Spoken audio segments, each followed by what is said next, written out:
Galak tayong lahat, si Hesu Kristo'y nabuhay, nanaig sa kamatayan. Alleluia, Alleluia. Simulan po natin ang ating pagdiriwang sa ngalan ng Ama at ng Anak at ng Espiritu Santo. Amen. Sumainyo ang Panginoon. At sumaiyo rin. Mga kapatid kay Kristo at mga kadiboto, muli tayo po ay tinipon ng ating Nuestro Padre, Jesus Nazareno, bilang kaanib ng angka ng Diyos. Tinipon niya tayong lahat sapagkat mahal niya tayo. Kaya dumulog po tayo sa ating maawaing Panginoon na nagpapatawad ng lubos. Inaamin ko sa makapangyarihang Diyos At sa inyo mga kapatid, na lubha akong nagkasala sa isip, sa salita, sa gawa, at sa aking pagkukulang. Kaya isinasamo ko sa mahal na Birheng Maria sa lahat ng mga anghel at mga banal. At sa inyo mga kapatid, na ako'y ipanalangin sa Panginoong ating Diyos. Kaawaan tayo ng makapangyarihang Diyos. Patawarin tayo sa ating mga kasalanan at patnubayan tayo sa buhay na walang hanggan. Amen. Panginoon, kaawaan mo kami. Panginoon, kaawaan mo kami. Kristo, kaawaan mo kami. Kristo, kaawaan mo kami. Panginoon, kaawaan mo kami. Panginoon, kaawaan mo kami. Manalangin tayo. Ama naming makapangyarihan, lagi nawang magalak ang iyong sambayanan sa pagkakaroon ng bagong kalooban upang sa kadakilaang dulot ng pag-anib sa iyong angkan, ang araw ng pagkabuhay ay maging pag-asa sa pagdiriwang sa pamamagitan ni Hesu Kristo kasama ng Espiritu Santo magpa sa walang hanggan. Amen. Magsiupo muna ang lahat.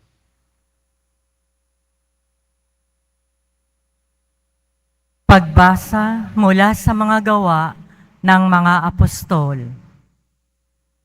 Noong mga araw na iyon, dinaluhong sina Pablo at Silas ng mga tao, at matapos pahubaran ng mga pinuno, sila'y paulit-ulit na ipinahagupit, saka ipinabilanggo at pinabantayang mabuti. Ipinasok sila ng bantay sa kaloob-looban ng bilangguan at ipinangaw ang mga paa. Nang maghahating gabi na, sina Pablo at Silas ay nanalangin at umaawit ng mga imno, at nakikinig naman ang ibang mga bilanggo. Di kaginsa-ginsay lumindol ng napakalakas, anapat na yanig pati ang mga pundasyon ng bilangguan. Pagdakay nabuksan ng mga pinto, at nakalag ang mga tanikala ng mga bilanggo.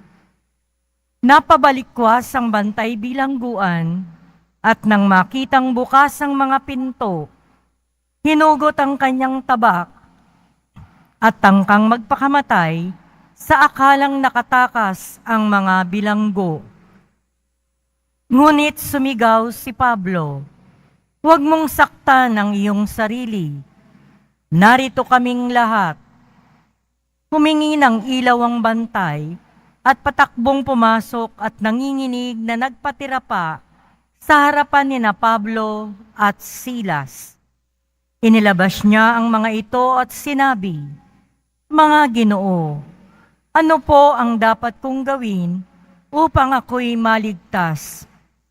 Sumagot sila, "Sumampalataya ka sa Panginoong Hesus at maliligtas ka, ikaw at ang iyong sambahayan."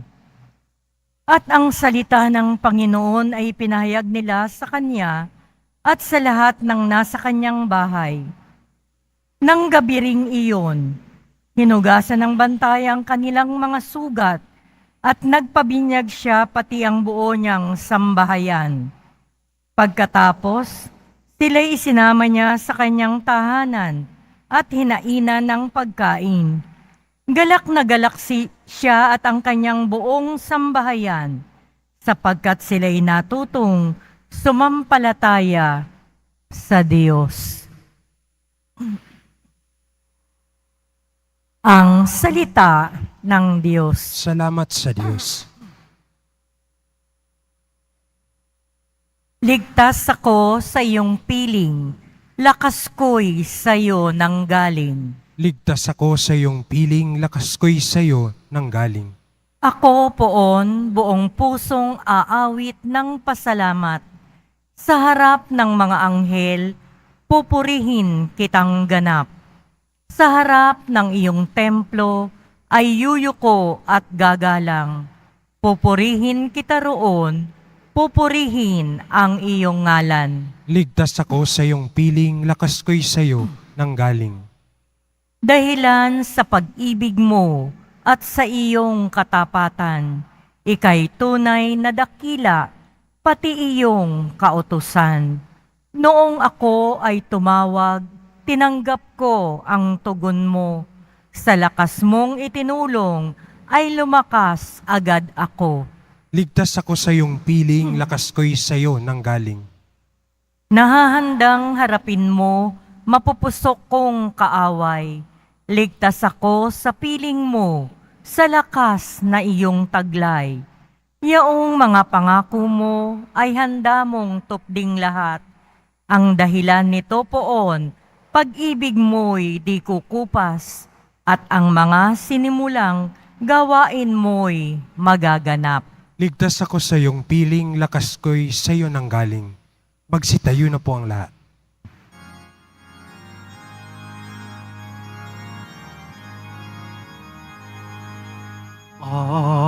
Alleluia, Alleluia,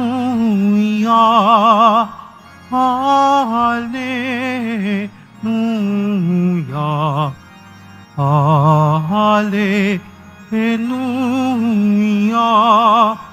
Alleluia.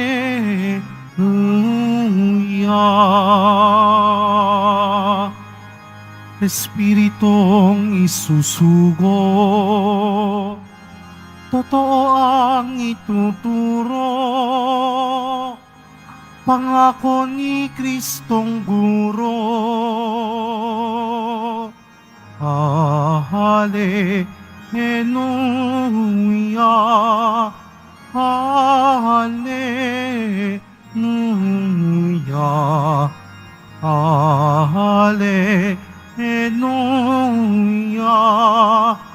Alleluia.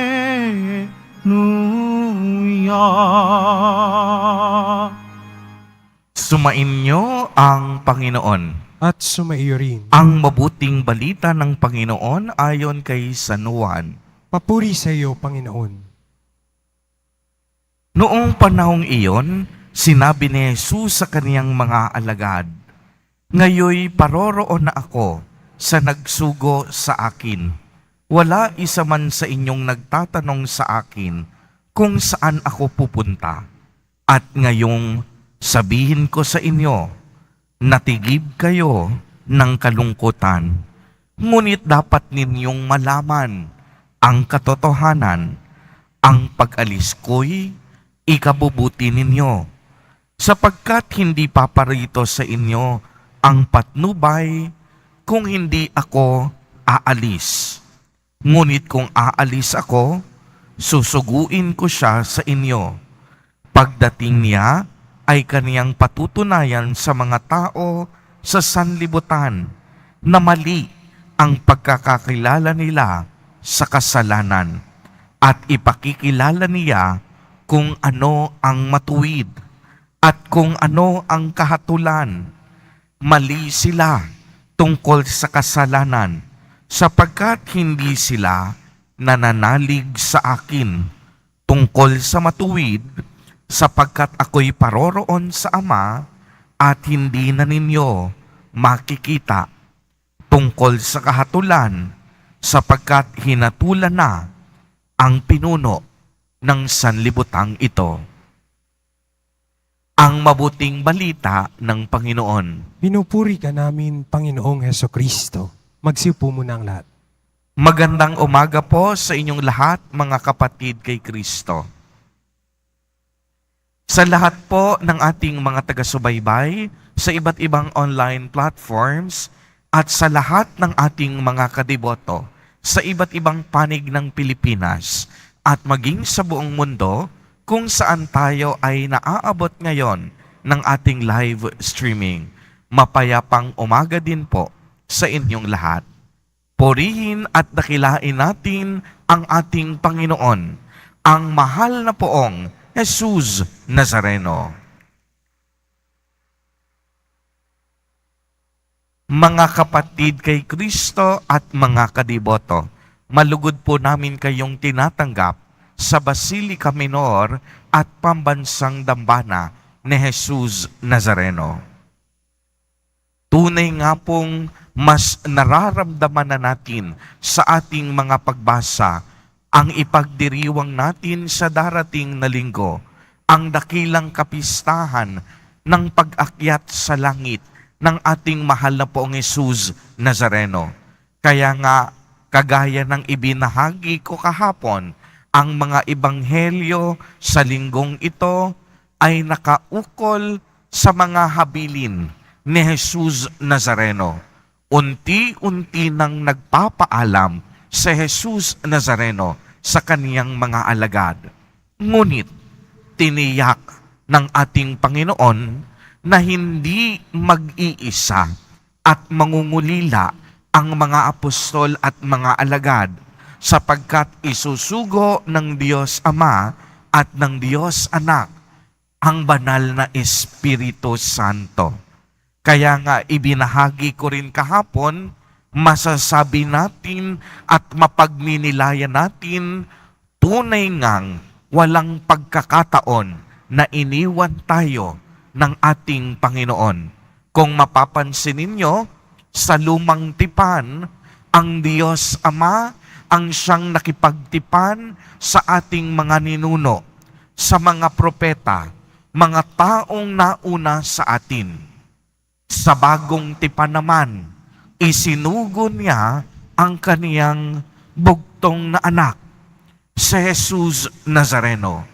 At pag-akyat sa langit ni Jesus Nazareno, isinugo ng Ama at ng Anak ang Espiritu Santo na siyang kasama natin sa kasalukuyan. Pagmasdan ninyo, mayroon tayong iisang Diyos na may tatlong persona na sinamahan ang sanlibutan. Diyos Ama sa lumang tipan, Diyos Anak sa bagong tipan, at Diyos Espiritu Santo sa ating kapanahunan hanggang sa muling pagbabalik ng ating mahal na poong Jesus Nazareno. Kaya nga magandang pagnilayan natin ang banal na Espiritu Santo na siyang kasama natin, na siyang gabay natin, na siyang nagpapabanal sa atin. Ang banal na Espiritu Santo ang siyang umaakay sa atin tungo sa landas ng katotohanan. Ang banal na Espiritu Santo din ang nagtuturo sa atin kung sino talaga si Jesus. Sa pamamagitan ng Espiritu, nagkakaroon tayo ng iba yung lakas at tapang upang paglabanan ang anumang uri ng tukso o anumang kasalanang umaalipin sa atin. At sa maraming pagkakataon, ang banal na Espiritu ang nagbibigay ng tanglaw at liwanag sa atin. Naaalala at nauunawaan natin ang salita ng Diyos dahil sa banal na Espiritu.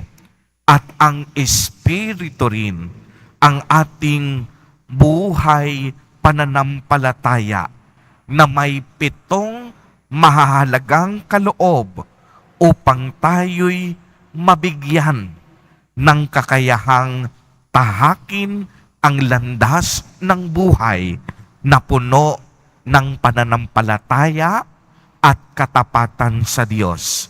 Ano yung 7 kaloob na yon? Unang-una, karunungan.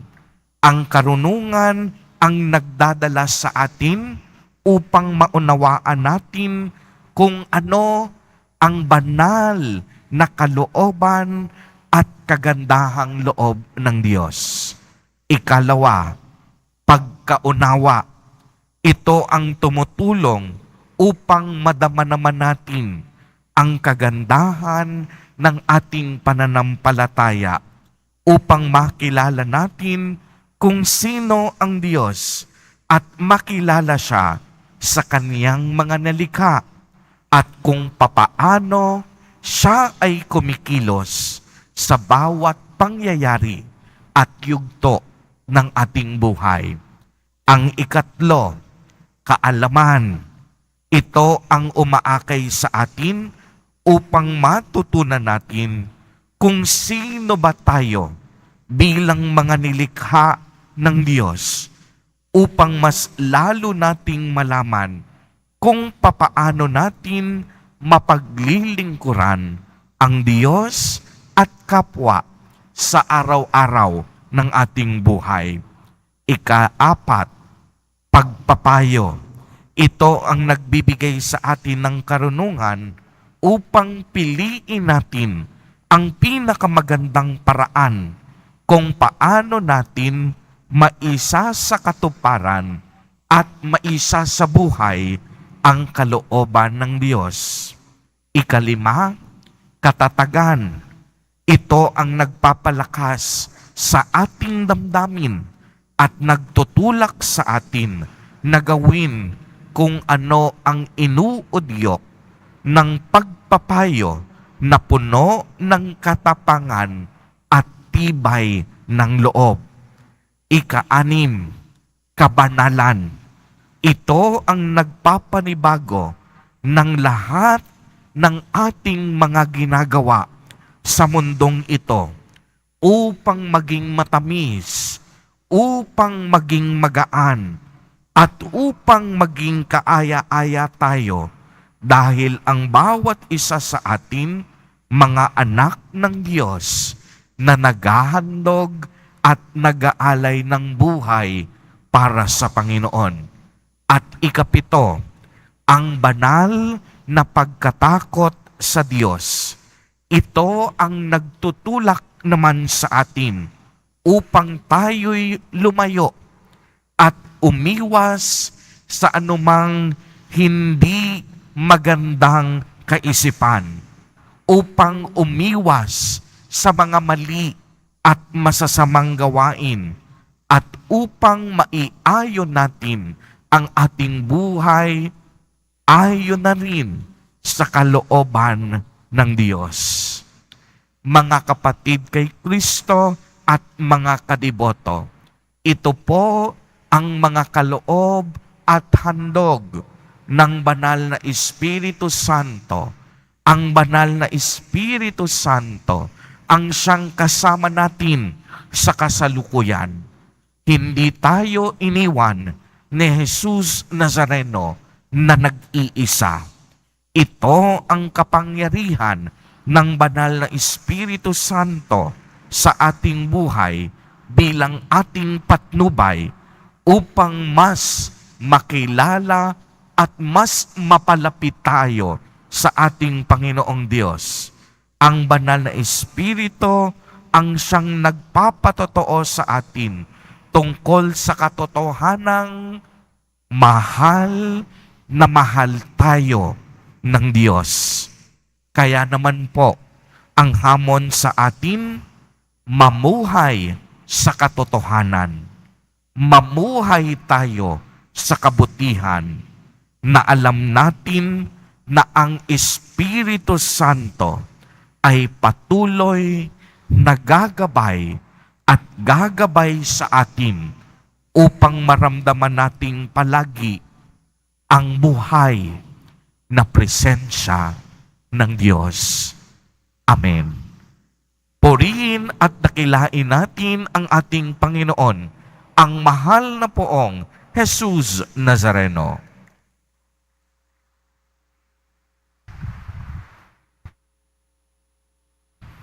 Magsitayo na po ang lahat.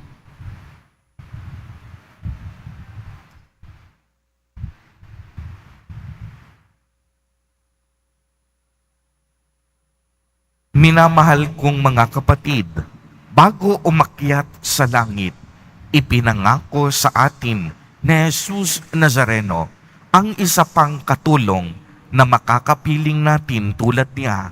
Sa bawat panalangin ang atin pong itutugon, Panginoon, ipadala mo sa amin ang iyong Espiritu. Panginoon, ipadala mo sa amin ang iyong Espiritu. Ang ating mga kaparian, naway magtalaga ng lubusan ng kanilang buhay sa pangangaral ng Ebanghelyo sa pamamagitan ng kanilang pamumuhay. Manalangin tayo. Panginoon, ipadala mo sa amin ang iyong Espiritu. Ang mga magulang at guro, naway maging mga buhay na halimbawa ng pananampalataya para sa mga taong nasa kanilang pangangalaga. Manalangin tayo. Panginoon, ipadala mo sa amin ang iyong Espiritu. Atin nawang pagsikapang mabuti na gawin ang anumang nararapat upang ang salita ng Diyos ay maging isang buhay na kapangyarihang magiging kaakibat ng lahat ng ating ikikilos. Manalangin tayo. Panginoon, ipadala mo sa amin ang iyong Espiritu. Sa mga matatanda, mga nangungulila, at mga may karamdaman, naway ating ipadama ang ating habag. Manalangin tayo. Panginoon, ipadala mo sa amin ang iyong Espiritu. Ang mga yumao, naway makatagpo ng kapahingahan at bagong buhay sa kaharian ng Diyos. Manalangin tayo. Panginoon, ipadala mo sa amin ang iyong Espiritu. Isama din po natin sa ating mga panalangin ang ating mga kapatid at katibotong nagdiriwang ng kanilang mga kaarawan sa araw na ito. Gayon din ang anibersaryo ng kanilang mga kasal. Ang mga kapatid nating magkakaroon ng mga academic examinations, gayon din ang mga nagugutom at walang makain, mga mahihirap at nagkikahos. Manalangin tayo sa Panginoon. Panginoon, ipadala mo sa amin ang iyong Espiritu. Ama, tagapagbigay ng lahat ng biyaya, masagana mong ipagkaloob sa amin ang iyong Espiritu upang makapamuhay kami ng may kabanalan at magsikap para sa pagdating ng iyong kaharian. Hinihiling namin ito sa pamamagitan ni Jesus Nazareno na aming Panginoon. Amen. Magsipo muna ang lahat.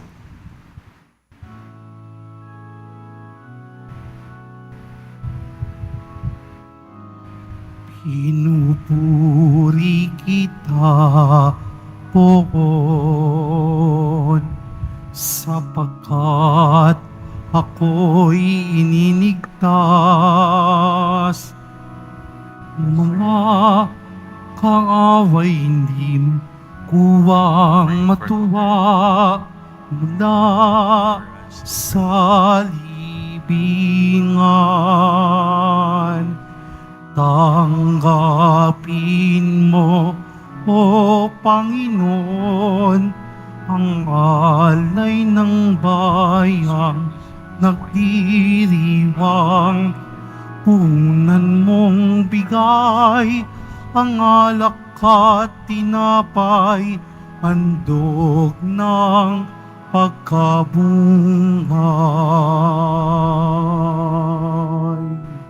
Magsitayo na po ang lahat. Manalangin kayo mga kapatid upang ang paghahain natin ay kalugdan ng Diyos, Amang makapangyarihan. Tanggapin nawa ng Panginoon itong paghahain sa iyong mga kamay, sa kapurihan niya at karangalan sa ating kapakinabangan at sa buong sambayanan niyang banal. Ama naming lumikha, ipagkaloob mong kami ay laging magalak sa pagdiriwang ng Pasko ng pagkabuhay ng iyong anak, upang ang ginagawang patuloy na pagsagip sa amin ay maging sanhi ng aming ligayang walang maliw sa pamamagitan niya kasama ng Espiritu Santo magpa sa walang hanggan. Amen. Sumainyo ang Panginoon. At sumaiyo rin. Itaas sa Diyos ang inyong puso at diwa. Itinaas na namin sa Panginoon. Pasalamatan natin ang Panginoong ating Diyos. Marapat na siya ay pasalamatan. Ama naming makapangyarihan, tunay ngang marapat na ikaw ay aming pasalamatan ngayong ipinagdiriwang ang paghahain ng Mesiyas, ang maamong tupa na tumubos sa aming lahat. Ang katawan ng anak mong sa krus na bayubay ay handog ng pag-ibig na walang kapantay. Siya ang dambana at paring naghahandog, siya pa rin ang tupang handog na ibinukod. Kaya kaisa ng mga anghel na nagsisiawit ng papuri sa iyo, nang walang humpay sa kalangitan, kami nagbubunyi sa iyong kadakilaan. Santo, Santo, Santo, Panginoong Diyos ng mahukbo, napupuno ang langit at lupa ng kadakilaan mo, o sana sa kaitaasan. Pinagpala ang naparirito sa ngalan ng Panginoon, o sana sa kaitaasan. Magsilud po ang lahat. Ama naming banal, ikaw ang bukal ng tanang kabanalan. Kaya't sa pamamagitan ng iyong Espiritu, gawin mo pong banal ang mga kaloob na ito upang para sa amin maging katawan at dugo ng aming Panginoong Hesukristo. Bago niya pinagtiisang kusang loob na maging handog, hinawakan niya ang tinapay, pinasalamatan kaniya, pinagati-hati niya iyon, iniabot sa kaniyang mga alagad at sinabi, "Tanggapin ninyong lahat ito at kanin. Ito ang aking katawan na ihahandog para sa inyo."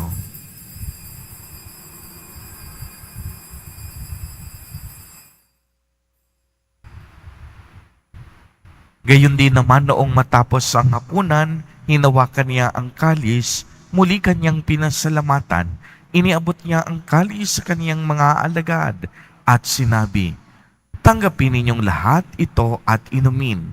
Ito ang kalis ng aking dugo, ng bago at walang hanggang tipan, ang aking dugo na ibubuhos para sa inyo at para sa lahat sa ikapagpapatawad ng mga kasalanan. Gawin ninyo ito sa pag-alaala sa akin."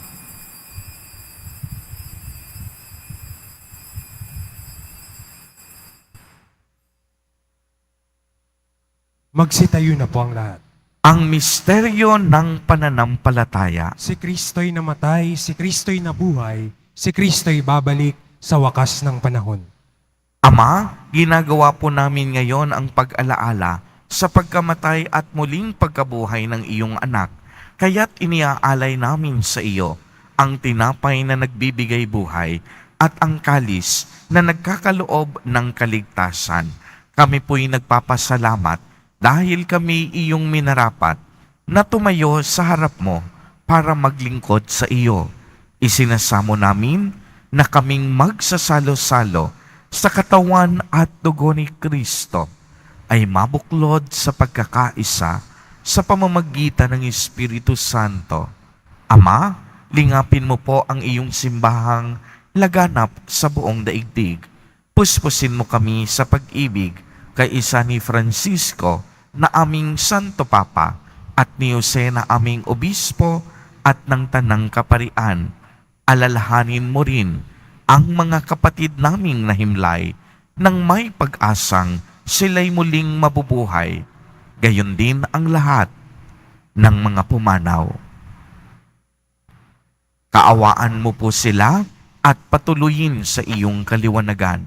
Kaawaan mo at pagindapatin kaming lahat na makasalo sa iyong buhay na walang wakas, kay isa ng mahal na Birheng Maria na ina ng Diyos, ng kabiyak ng puso niyang si San Jose, kay isa ng mga apostol at ng lahat ng mga banal na namuhay dito sa daigdig ng kalugod-lugod sa iyo. Maipagdiwang nawa namin ang pagpupuri sa ikararangal mo sa pamamagitan ng iyong anak na aming Panginoong Hesukristo. Sa pamamagitan ni Kristo, kasama niya at sa Kaniya, ang lahat ng parangal at papuri ay sa iyo, Diyos amang makapangyarihan, kasama ng Espiritu Santo, magpa sa walang hanggan. Amen. Sa tagubilin ng mga nakagagaling na utos at turo ni Jesus na Panginoon natin at Diyos, ipahayag po natin ng lakas loob. Ama namin, sumasalangit ka. Sambahin ang ngalan mo, mapasa amin ang kaharian mo, sundin ang loob mo dito sa lupa para ng sa langit. Bigyan mo kami ngayon ng aming kakanin sa araw-araw at patawarin mo kami sa aming mga sala para ng pagpapatawad namin sa nagkakasala sa amin. At huwag mo kaming ipahintulot sa tukso at iadya mo kami sa lahat ng masama. Hinihiling po namin na kami iadya sa lahat ng masama, pagkalooban ng kapayapaan araw-araw, iligtas sa kasalanan at ilayo sa lahat ng kapahamakan, samantalang aming pinananabikan ang dakilang araw ng pagpapahayag ng tagapagligtas naming si Heso Kristo. Sapagkat iyo ang kaharian at ang kapangyarihan at ang kapurihan magpakailanman. Amen. Panginoong Heso Kristo, sinabi mo sa iyong mga apostol, kapayapaan ang iniiwan ko sa inyo. Ang aking kapayapaan ang ibinibigay ko sa inyo. Tungayan mo ang aming pananampalataya at huwag ang napakarami at paulit-ulit naming pagkakasala. Pagkalooban mo po kami ng kapayapaan at pagkakaisa ayon sa iyong kalooban, kasama ng Espiritu Santo, magpa sa walang hanggan. Amen. Ang kapayapaan ng Panginoon ay laging sumainyo. At sumaiyo rin. Magbigayan po tayo ng kapayapaan sa isa't isa.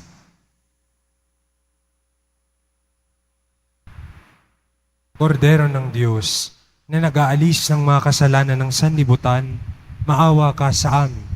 Kordero ng Diyos na nag-aalis ng mga kasalanan ng sanlibutan, maawa ka sa amin. Kordero ng Diyos na nag-aalis ng mga kasalanan ng sanlibutan, ipagkaloob mo sa amin ang kapayapaan. Magsilud po ang lahat.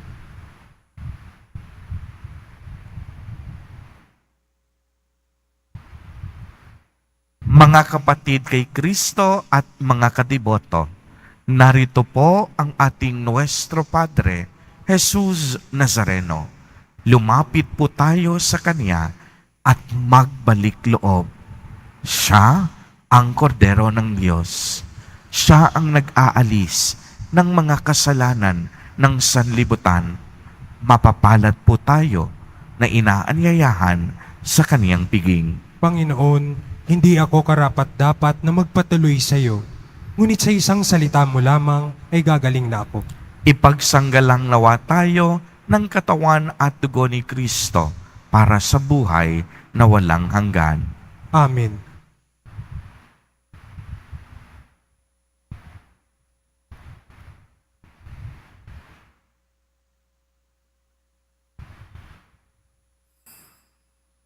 Para sa lahat ng tatanggap ng banal na komunyon, sasagot po tayo ng amin pagkasabi ng pare o lay minister ng katawan ni Kristo at isubo agad sa bibig bago umalis sa harapan ng pare o lay minister.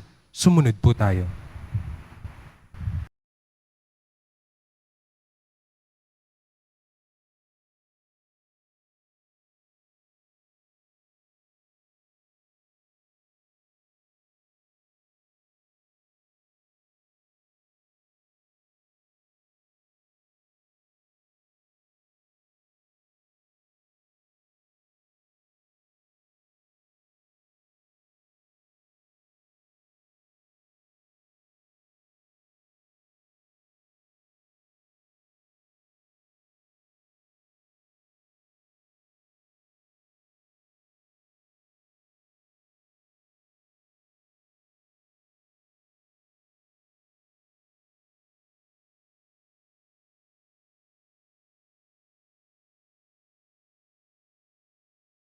Manalangin tayo. Ama naming mapagmahal, ang aming mga pagluhog ay inyo pong pakinggan para sa pagkakamit ng inyong tulong sa amin araw-araw at para sa pagkakaloob ng ligayang walang katapusan na pawang idinudulot ng banal na pakikinabang sa pagdiriwang ng pagpapalitan ng iyong bigay at aming alay sa pamamagitan ni Jesucristo, kasama ng Espiritu Santo, magpasawalang hanggan. Amen. Sumainyo ang Panginoon. At sumaiyo rin. Pagbabasbas, mahal na poong Jesus Nazareno, inihayag mo sa pamamagitan ng krus ang walang maliw na pag-ibig ng Diyos sa sangkatauhan. Pakinggan mo ang kahilingan ng iyong angkan na nagsusumamo sa iyo. Makamtanawa nila ang iyong katugunan at tanggapin ang kasagutan na may utang na loob na tinatanaw. Basbasan din po ninyo ang mga daladala nilang mga imahen at dasalan sa pamamagitan ng bendisyon na ito, naway maalala nila ang mga pangako nila noon sa binyag na ikaw ang kanilang iibigin at paglilingkuran bilang Panginoon magpasawalang hanggan. Amen. At pagpalain po kayong lahat at ng inyong buong pamilya ng makapangyarihang Diyos, Ama, Anak, at Espiritu Santo. Amen. Humayo kayong taglay ang pag-ibig at kapayapaan ng poong Jesus Nazareno. Salamat sa Diyos.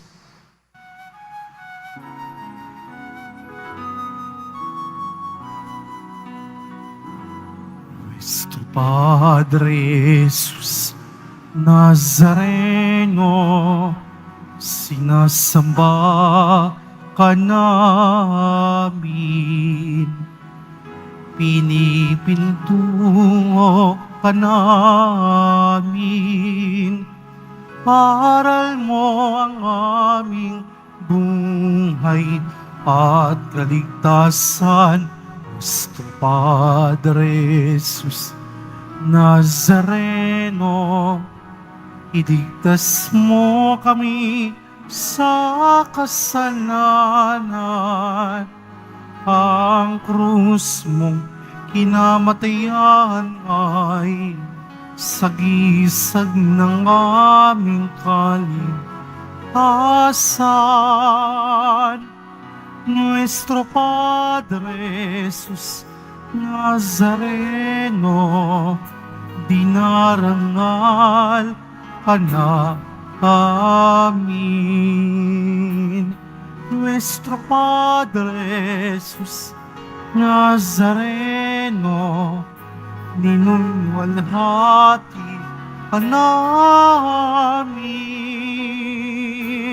Nuestro Padre Jesus Nazareno, dinarangal ka na amin. Nuestro Padre Jesus Nazareno, ninunwalhati ka namin.